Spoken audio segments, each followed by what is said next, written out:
ñi fi toog fii yëpp maa ngi leen nuyu di leen sant dañu am nattu àdduna kii dem sama nijaay la keneen kii sama doom tànt la dañuy daan so doole bu tëg bëccëg keneen ki boo mari fekk la liggéey keneen ki aéroport jas la liggéey mais seen moroom ñëw demoon woo leen filmer bateau bi am na koo xam ne sama doomu tànt la tam yaayam moo di benn baraat mais ñu jaaxle ak njàkkate ñu ne yoon bi baax na ñëw leen amul benn conséquence moo tax ñoom ñu dem bañ demee rek dégguñu seen benn nouvelle waaye man mii dama ko am woo téléphone bi di sonné waaye kenn du ko jël léegi loolu moo ñu metti sama yaay day fanaan nañ jooy bu dëkk bu cëg sama yaay bu ko takk ba damaa mii noonu toog moom moo tax affaire bi dañuy sonné ñu leen di ñaan nag loolu ci mën na ngeen def kat le 13 février waaw yaayam gaañ ñu papam gaañ mooy seen caatu maam sama yaay ñoom may sama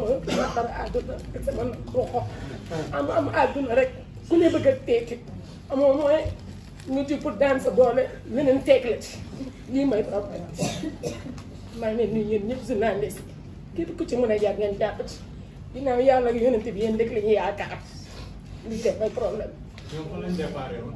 ñoom moo tax lañ déparé le 13 février mais gars yi ñu leen di provoqué di leen ne egg nañ si jàmm amul benn conséquence moo tax xale yu góor yi di dem. ñoom ñu ko fàtt. waaw mooy problème bi. sama jëkkër dafa dem rek bàyyi man ak njaboot sama doom xale yi ndaw chaque jour ñuy woo ñuy jooy sama pap chaque jour fay bare xam ma ni ma koy def chaque jour di ci ñett depuis le 3 le 20 le 13 février la dem sax su feebaree mais may jéem rek sax noonu la ñu ngeen dimbali ñu ngir yàlla ak neneen tamit. Collectif de parents des personnes disparues, nous cherchons nos frères depuis le 13 février 2024. Ils sont disparus dans le désert de la Méditerranée. Depuis lors, on appelle sur leur numéro de téléphone. Il y a des gens qui décrochent l'appel en nous disant que vous êtes qui? On leur demande où sont nos frères. Ils nous disent que bon, nous sommes des... Ils ne connaissent pas où sont nos frères. Parce que moi, j'ai deux frères, deux frères et deux cousins. Mon frère, même sans mon même père, il est dedans. Parce qu'il était à Dakar, il travaille ici. J'ai aluminium. Donc il a quitté à Dakar le 26 mars.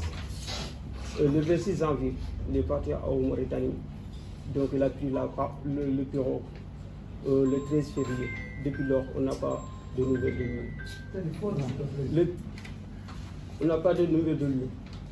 Donc, depuis lors, dans le bureau, il y a 140 personnes dedans, 140 personnes. Tous les 140 personnes, nous sommes de même famille.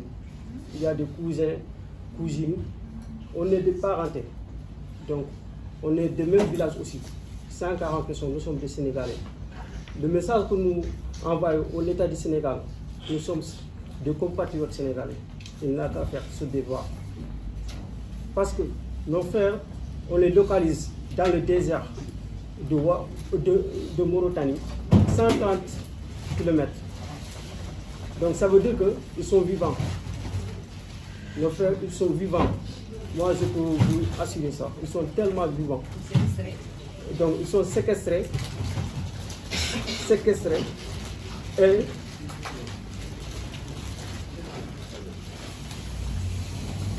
ak sunu maire El Mamadou Ndiaye nga xam ne ñoo ñu taxawu ba nga xam ne information yi ñu ci am jàllale nañ ko ci ñoom di remercier tamit presse bi waaye di jël kàddu ci turu ñi nga xam ni ñoo dëkk Thiaroye ndax plus de 110 personnes yoo xam ni déparé woon nañ yéen am si ñoo xam ni ñu ngi dëkk yéen ñenn ñi Bargny ñenn ñi Rufisque ba Saint-Louis Tamba am nañu ci bokk ñoo xam ne ci collectif boobu lañ bokkoon ñu nekk minute fële ca Tunisie précisément ak Gafsa am na tamit ay appel yu ñu doon jot ci numéro tunisien yi waaye biñ leen woowee dañu doon wax ne am na ku ñu waxal ku nekk Sénégal koo xam ne wax nañoo moom ba des lu dul fay kon duñ waxaat ak keneen ñu insister ci appel yi ba léegi ñuy laaj ay sow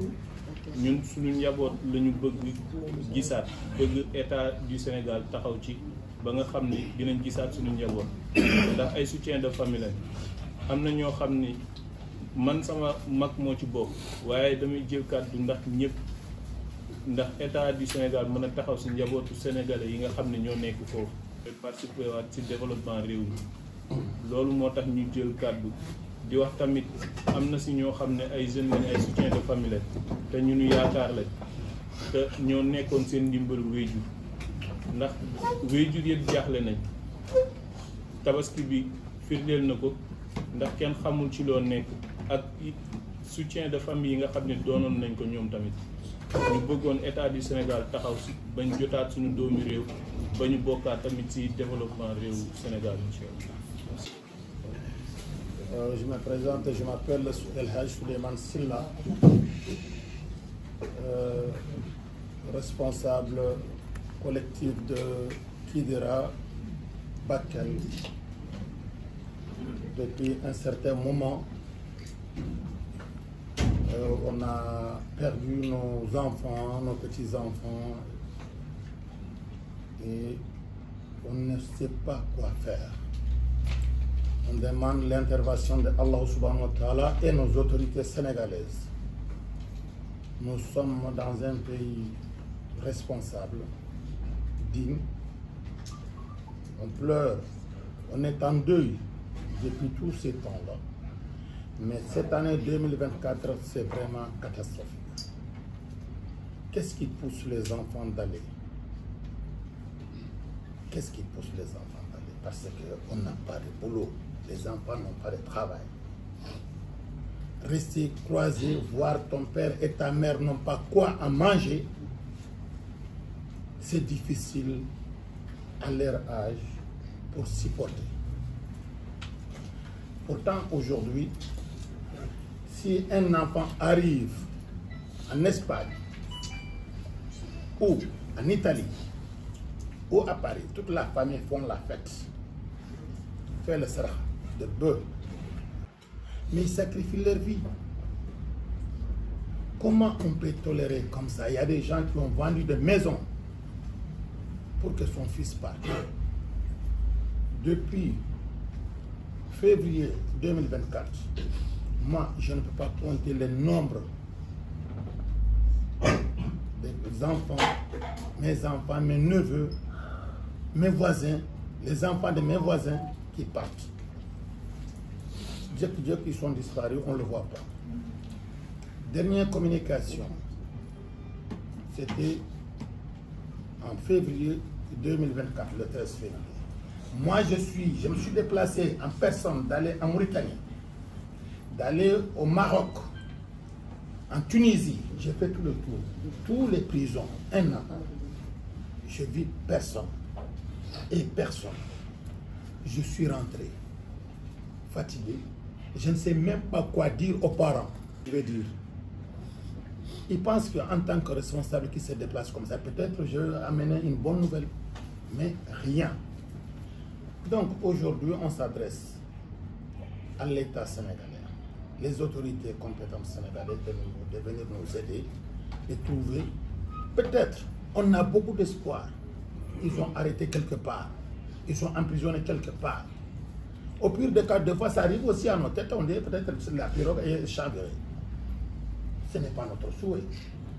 Mais si vous voyez que le parent pleure, il pense plusieurs choses. Donc c'est ça que moi j'ai à vous dire aujourd'hui. Tout le monde est en deuil. Le Sénégal est en deuil. Nos seuls espoirs, c'est nos autorités sénégalaises qui peuvent nous aider à trouver nos enfants. Et je vous remercie. Merci. Merci. Je suis Aboubacar Sy, connu sur le surnom de Malcolm Sy. man maa ngi def social te yàlla tax maa ngi daax la je suis mauritanien mais maa ngi dëkk daax la man ak sama famille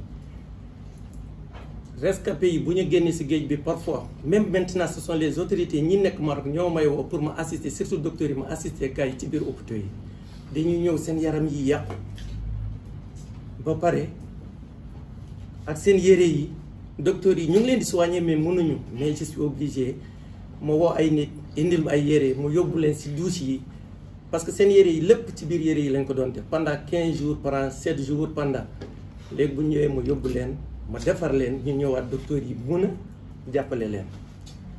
am na ñu bare ñoo xam ci TikTok bi dañ may contacter du ma nelaw nag bëgg na kenn ku nekk bu mu contacter ma am sa temps am na ay maman yoo xam ne ay seen sonn mais alhamdulilah nekk naa genre thérapie ci ñoom képp koo waxal naan man de depuis ba mu jotee sama xel dellu si na parce que nañu wax la réalité ñi bare tey ci ay gaal yi réer kenn xamul ñu mu toll.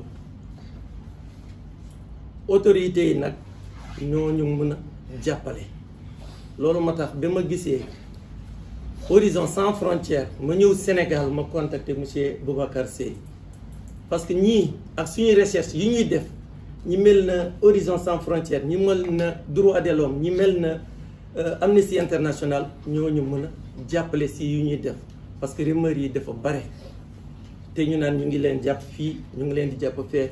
Je sais que gaal yi yëpp mënuñu réer comme ça gaal yi yëpp mënuñu réer comme ça gaal boo xam ne mu am ay 160 personnes ñëpp disparaître duñu xam fii duñu xam fee non lii il faut état yi jóg man nag damay wax au nom de tous les Africains man en général loolu laay wax. li ñu si suñu recherche yi benn.